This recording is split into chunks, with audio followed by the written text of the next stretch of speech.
নমস্কার বন্ধুরা, কেমন আছো? আশা করি তোমরা সকলে খুব ভালো আছো। আমিও ভালো আছি। স্নান হয়ে গেছে, এখন প্রায় 12টা 12:30 বাজতে যায়। এই স্নান টান করে উঠলাম, উঠে একটু ঠাকুরের কাছে বসবো। এই ঘরটায় আমি থাকতাম, মানে বিয়ের আগের কথা বলছি। এখনও আসলে মাঝে মাঝে থাকি, কিন্তু বেশি ওই ঘরটাই থাকা হয়, যেহেতু ওই ঘরে টিভি রয়েছে।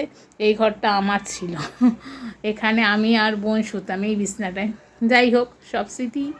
এখানে আসলেও এখন এই ঘরটা বেশ ঠান্ডা হাওয়া দেয়। তো চলো একটু স্নান করে একটু ঠাকুরের কাছে বসি, দেখতে থাকো তোমরা। তো বন্ধুরা, এই যে সিংহাসনটা দেখতে পাচ্ছ, এই সিংহাসনটা হচ্ছে, এর একটা ইতিহাস আছে, সেটা তোমাদের জানাবো। তো এখন একটু ঠাকুর, এখানে জাস্ট পুজো হয় না, পুজো তো আমাদের নিচেই হয়, আমাদের দেখিয়ে রাখ।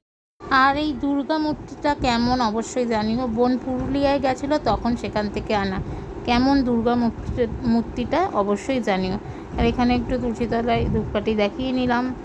স্নান করার পর আমি এখানে দেখাই। তো বন্ধুরা, যেই সিংহাসনটা তোমরা দেখলে, সেটা হচ্ছে আমাদের মানে আমার বাপের বাড়ি আদি সিংহাসন। আগে আমাদের এই সিংহাসনের নিচে যে ঠাকুরের দালান তোমরা ভিডিওতে দেখো,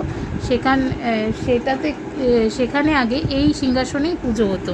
তারপর তো মা প্রতিষ্ঠিত হলো, আর না হলে আগে এই সিংহাসনে পুজো হতো। সেই সিংহাসনটা এই আমার ঘরে এখানেই রাখা আছে। এটা আমাদের বাড়ির আদি সিংহাসন ঠাকুরের।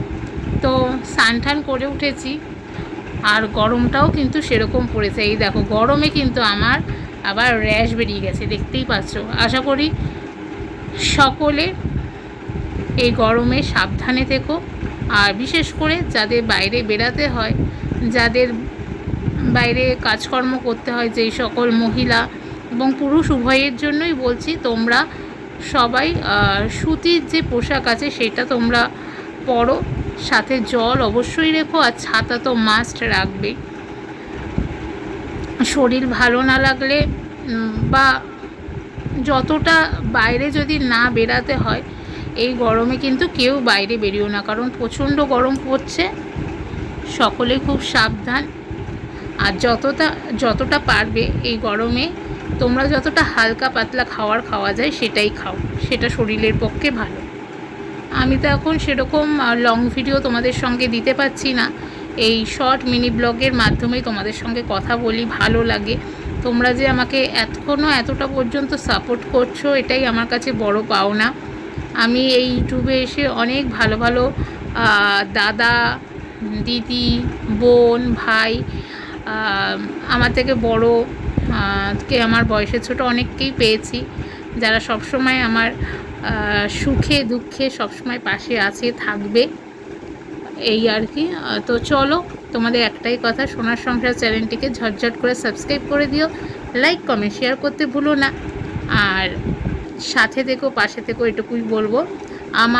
আমি এখন যতটুকু পারবো এরকমভাবে মিনি ব্লগ দেবো। আর তোমাদের নবদা তো দিচ্ছেই আমার চ্যানেলে শর্টস, যখন একটু ভালো লাগে তখন একটু শর্টস দিই।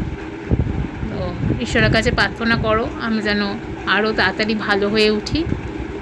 চলো, আজকের মতন টাটা, আবার দেখা হবে আগামীকাল।